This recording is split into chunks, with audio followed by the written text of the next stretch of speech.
Hello, how are you doing? Thank you so much for joining me today. Welcome to my channel. My name is Njoki Muhongi, also known as the Millennial Auntie. It's been a while. I'm glad you could join me.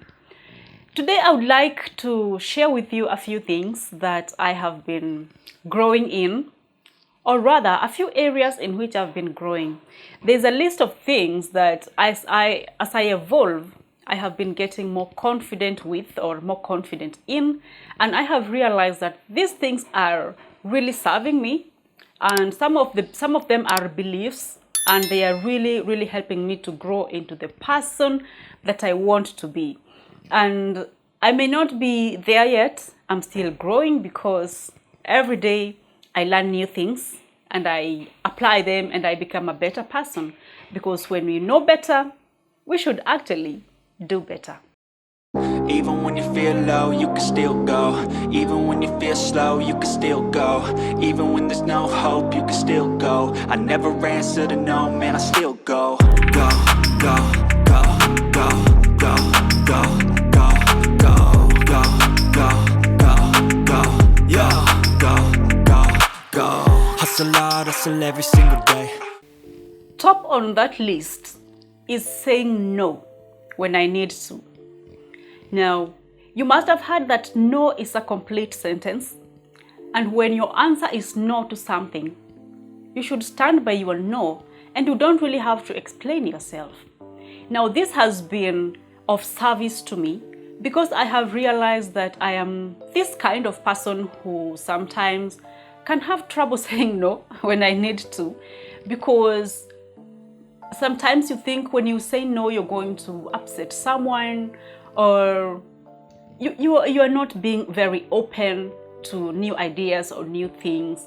But when my answer is no to something, I have learned that I can say a firm no without having to explain myself. I'll give you a small example.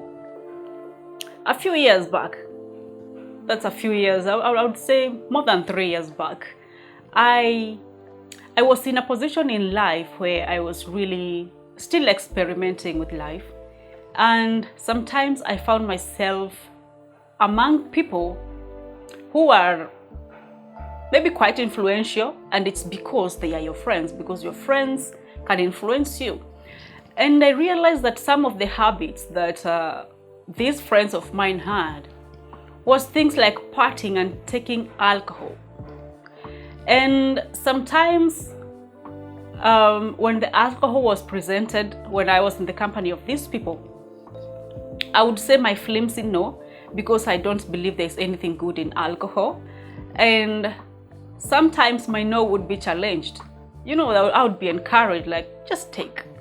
You're paying just a little. You're a grown girl. And while these things don't make sense for me to do things that, like, they are not a reason, or they are not reasons for me to get doing things that I know I don't want to do. So my no would be challenged because it was weak and flimsy, and I gave people the chance to challenge it, to encourage me, to give me reasons I should not be saying no. And sometimes I found myself taking a glass or two of alcoholic drinks. And I must confess that every single time I have taken anything alcoholic, I've had a full-blown stomach upset. And I've always known that alcohol is not good for me. So every time I would succumb to encouragement or my no being challenged because it was a weak one. And now I have realized my mistake. When I say no, it is supposed to be a firm no. Don't let people make you explain yourself. Another thing that I'm getting more confident in is not taking responsibility for the behavior of other people. Now, I know so many women especially are victims of this one. Sometimes you hear people say, or maybe someone tell you that you made them do something, and do you actually realize that you cannot actually make someone do something? Things like, for example, but I'm not talking from my experience, Things like violence, for example, domestic violence. Let's say when your spouse hits you and you're upset about it and you're hurt and you go talk to someone about it, and maybe that someone you talk to asks you, what did you do? Yeah, and this person is trying to make you look like it was your fault that you are hurt. It is not your fault that anyone, especially an adult, decides to act a particular way. Every grown person needs to take responsibility for their actions. And when someone tells you, look what you made me do, that's a manipulative person. And you should not agree with that kind of person, and you should never let anyone make you carry the burden of their behavior, especially the bad behavior. If it is the good one, if you have actually influenced someone, maybe you preached to someone and they changed their ways, still, that too, you cannot take credit for it because you don't have the power to change human beings. It's not you who changes them. It's them who decide to change. It's them who decide to act a particular way, to do particular things.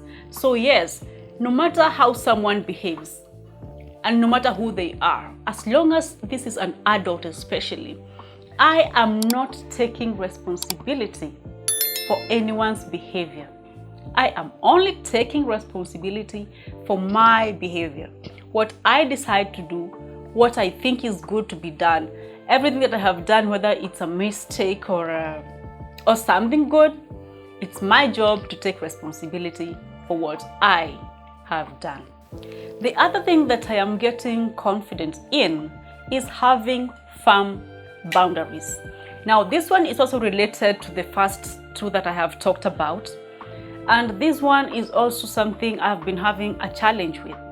I have found myself staying in spaces that ideally I should remove myself from, because I think or I feel like nobody owes me anything. And although that is true, there are times when you set boundaries, especially on how people should treat you or behave around you or with you, these boundaries are supposed to be firm. For example, there's this thing that people do that I don't like. Things like commenting on someone's looks or maybe someone's weight. For example, right now, since I became a mom, I have added some weight. It's clear, you can see it, but I don't want you to tell me.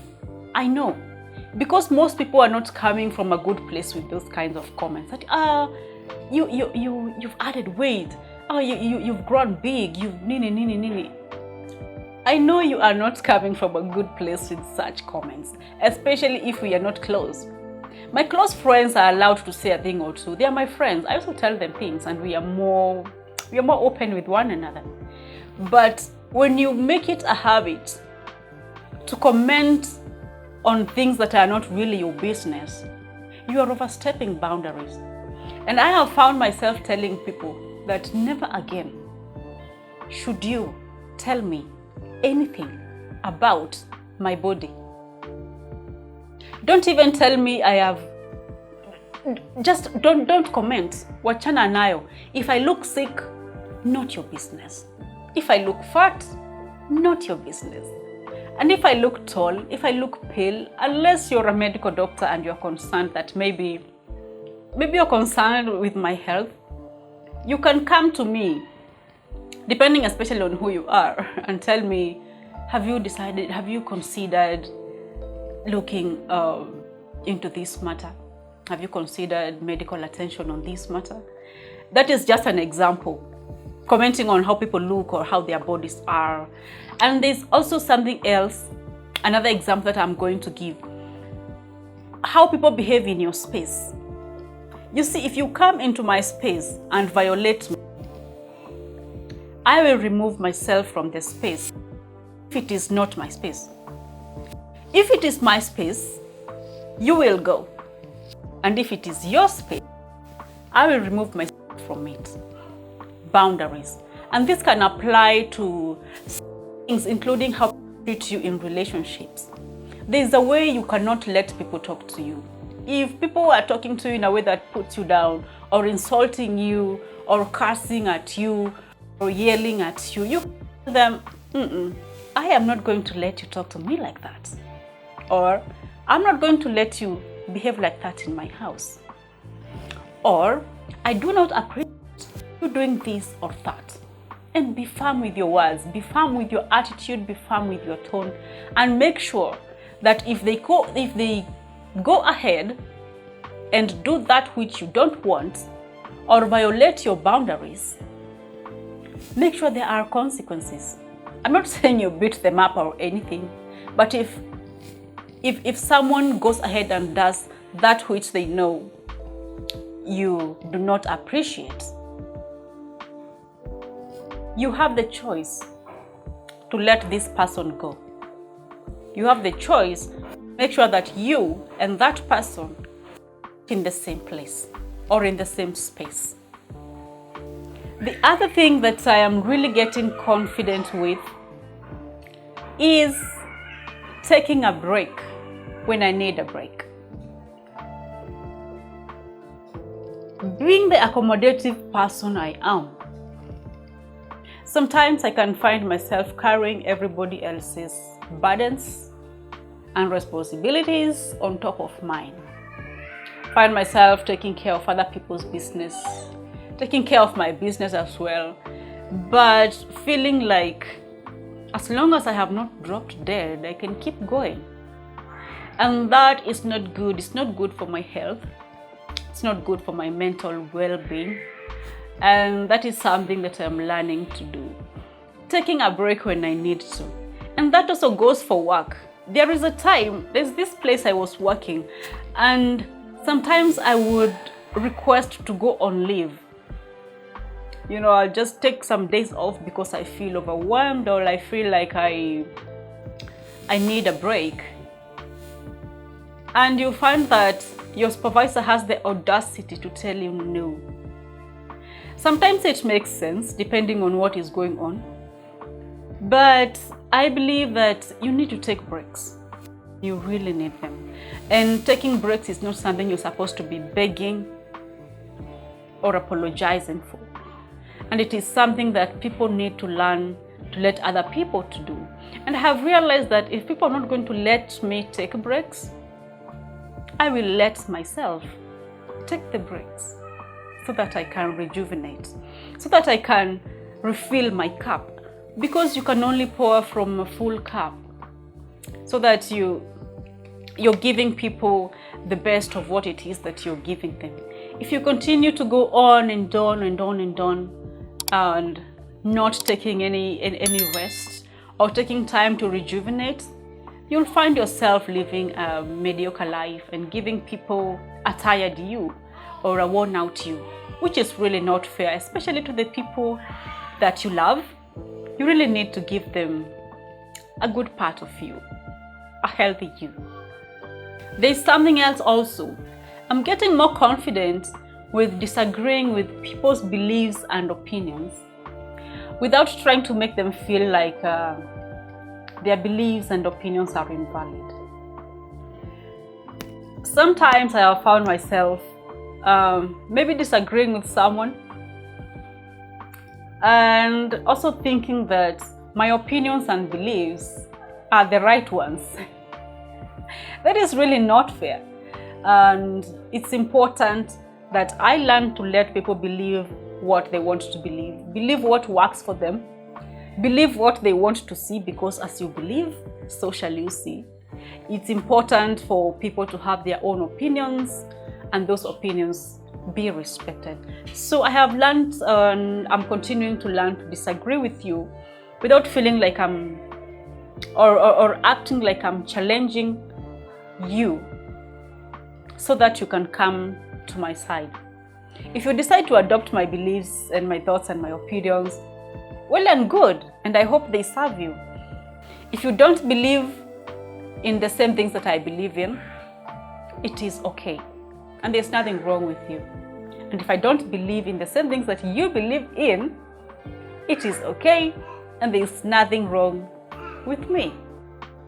Something else that I'm really getting confident at is changing what I don't like. And that goes for my beliefs, it goes for my looks, it goes for my actions, it goes for things I own. This is something that really rotates around me, because as I said earlier, I cannot change people and it's not my job to change people. But if I don't like something about me and it is something especially that I can change, I'll just go ahead and change it. I'll try my best. If I can change it, I will go right ahead and change it. For example, that can look like how my house looks.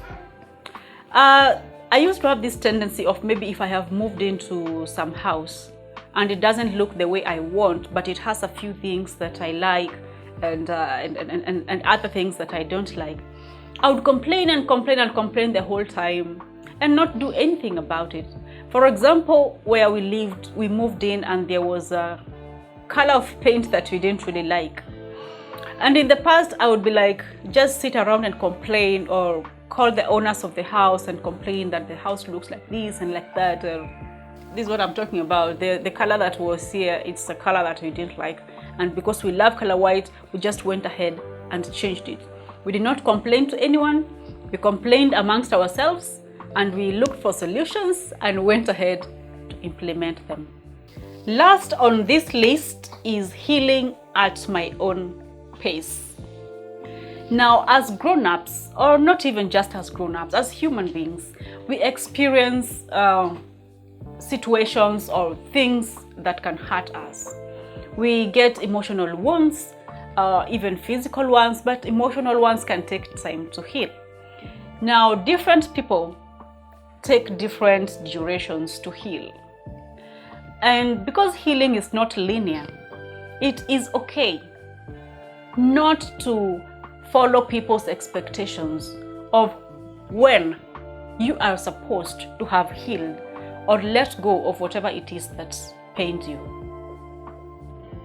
It is okay for me to take as much time as I want to wallow in my pain, to sit with it, whether the pain is grief or just or annoyance or whatever kind of pain it is. I am committed to my own healing, and that is going to look the way I want it to look. People's deadlines, people's comments of you're still crying about it, or you're still thinking about it, those are not helpful. It's important that we let people heal at their own pace, regardless of what it is they are healing from. So I am no longer apologizing for healing at my own pace, and I am not taking people's deadlines. As often as I feel the need to go back and sit with my pain, whatever that may look like, I will go back, I will sit in it, I'll cry, I'll talk about it, I'll call my best friend and complain and cry and just talk about it, talk it out. And when I feel like I'm ready to move on, that is when I'm going to move on. I go at the pace that serves me, and so should you. Thank you so much for joining me. I hope you liked my list. Tell me what you think. I'm open to ideas, I'm open to opinions, I'm open to complaints, so you can comment down below. Please remember to like, to share, to subscribe, and to click on the notification bell so that when I upload a video, you are notified. Thank you so much, and I'll see you in the next video. Bye. Even when you feel low, you can still go. Even when you feel slow, you can still go. Even when there's no hope, you can still go. I never answer to no, man, I still go.